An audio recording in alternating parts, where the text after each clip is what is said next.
அஸ்ஸலாமு அலைக்கும் வரஹ்மத்துல்லாஹி வபரகாத்துஹு. அன்பாத அனைத்து உறவுகளுக்கும் இனிய மதிய வணக்கம்.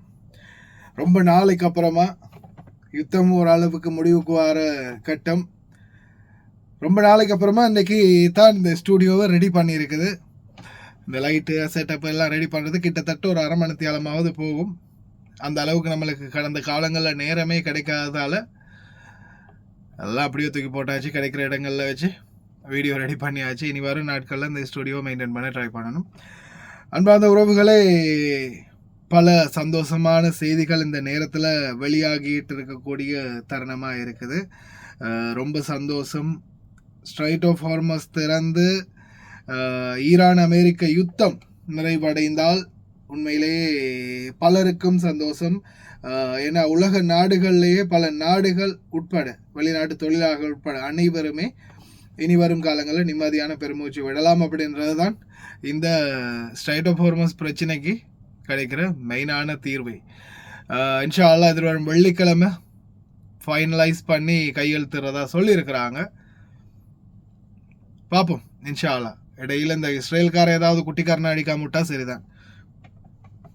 இப்போ முதலாவது தகவல் என்னன்னு பார்த்தீங்கன்னா, குவைட் ஏர்வேஸ் விமான நிலையம் ஊடாக சரியா எத்தனை ஃப்ளைட்டுன்னு பார்த்தீங்கன்னா, இப்போதைக்கு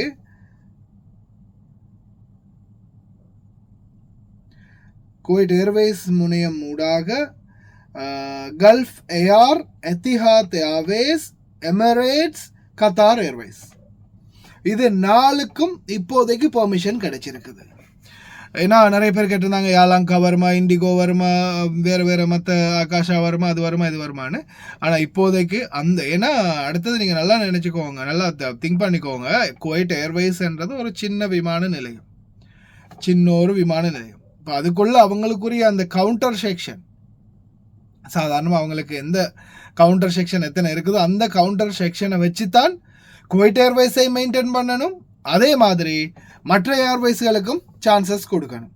அப்போ இருக்கிற எல்லாத்தையும் கொண்டு வந்தாங்கன்னா அவங்களுக்கு அதை கண்ட்ரோல் பண்ணிக்கொள்ளலாமல் போகும், மெயின்டைன் பண்ணிக்கொள்ளலாமல் போகும். அதே மாதிரி அவங்க நிறைய நேவிகேஷன் சிஸ்டம், அதே போல் ரேடார் சிஸ்டம், இப்படி நிறைய விஷயங்கள்ல மாற்றம் கொண்டு வர இருக்குது. ஏன்னா இப்போ இன்டர்நேஷ்னல் ஏர்போர்ட் அது தனியாக சர்வதேச விமான நிலையம். T4 குவைட் ஏர்வேஸ் அது தனியாக, ஜசீரா ஏர்வேஸ் அது தனியாக. இப்போ அவங்களுக்கு அந்தந்த ப்ரோட்டோகால் இருக்குது, அந்தந்த வழிமுறைகள் இருக்குது. அதை வச்சு தான் அவங்க அதற்குரிய வேலைகளை செஞ்சுக்கிட்டு இருந்தாங்க.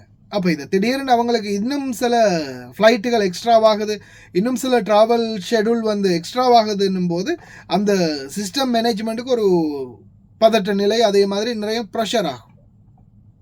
அப்போ அதை அவங்க கண்ட்ரோல் பண்ணக்கூடிய மாதிரி தான் ஃப்ளைட்ஸை அலோவ் பண்ணுவாங்க. லிமிட்டட் ஃப்ளைட்ஸ், அதாவது ஒரு குறிப்பிட்ட விமானங்கள் மாத்திரம்.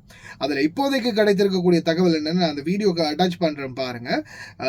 Gulf Air, Etihad Airways, Emirates, Qatar Airways, இது 4க்கும் இப்போதைக்கு பார்த்தீங்கன்னா அவங்க அதுக்குரிய உள்ள செட்டப்பை ஏற்பாடு பண்ணியிருக்கிறாங்க.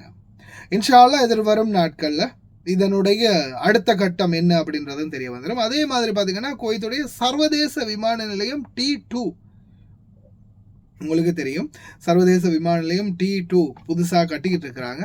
அதுவும் நல்லபடியாக வேலைகள் அனைத்துமே பார்த்திங்கன்னா முடிவடைந்துக்கிட்டு வருது. நான் நினைக்கிற வகையில் எதிர்வரும் காலங்களில் இன்ஷா அல்லாஹ் அடுத்த வருடத்துக்குள்ள T2 சர்வதேச விமான நிலையமும் திறக்கிறதுக்கான வாய்ப்புகள் அதிகமாகவே இருக்குது. ஒரு வேளை இன்ஷா அல்லாஹ் T2 திறந்துட்டாங்கன்னா அதுக்கப்புறம் இந்த T1 மெனக்கெட வேண்டிய பணத்தை இன்னும் செலவு பண்ண வேண்டிய அவசியம் இருக்காது.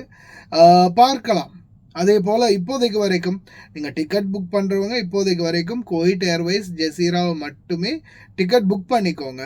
எதிர்வரும் நாட்களில் இவங்களுடைய சிச்சுவேஷன் என்ன மாதிரி மாறுது, எப்படி இந்த ஷெடியூலை இவங்க போடுறாங்க, எந்தெந்த ஃப்ளைட் எத்தனை நாளைக்குள்ளே ஃப்ளைட் வருது, இந்த மாதிரி நிறைய விடயங்களை அவங்க ஆய்வு பண்ண வேண்டி இருக்குது. அதே மாதிரி அதற்கு பிறகு என்ன மாதிரியான மேலோட்டங்கள், என்ன மாதிரியான நடவடிக்கைகள் எடுப்பாங்க அப்படின்றதையும் நாம் பொறுத்திருந்து தான் பார்க்கணும்.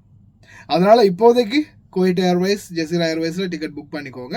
எதிர்வரும் நாட்களில் முனையம் T4 பார்த்தீங்கன்னா T4 முனையத்தில் என்னென்ன ஃப்ளைட் கொண்டு வராங்க, கல்ஃப் ஏஆரில் இந்தியாவுக்கு டிக்கெட் இருக்குதா, இலங்கைக்கு டிக்கெட் இருக்குதா, எத்திஹாத் என்ன மாதிரி, எமிரேட்ஸ் என்ன மாதிரி, கத்தார் ஏர்வேஸ் என்ன மாதிரி, எத்தனை நாளுக்கு ஒருக்கு அவங்க ஃப்ளைட் போடுறாங்க, இந்த மாதிரி எல்லா டீட்டெயில்ஸையும் சரியாக செக் பண்ணி அதுக்கப்புறமா அவங்க அதுக்குன்னு ஒரு ஷெடியூல் ஒன்று ரெடி பண்ணின பிறகு எப்படியுமே அப்டேட்ஸ் பண்ணுவாங்க. அது வரைக்கும் பொறுமையாக இருங்க.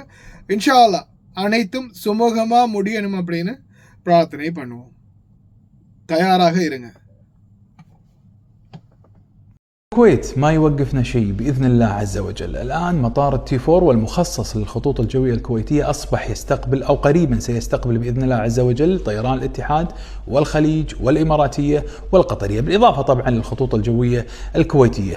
بعد الأحداث اللي حصلت في المطار الدولي T1 يعني سينقل بعض شركات الطيران الدولية اللي ذكرت أسمائها إن شاء الله مثل ما تشوفون في هذا الفيديو إلى مطار T4 لغاية ما يجهز بإذن الله عز وجل T1. عمار يا الكويت.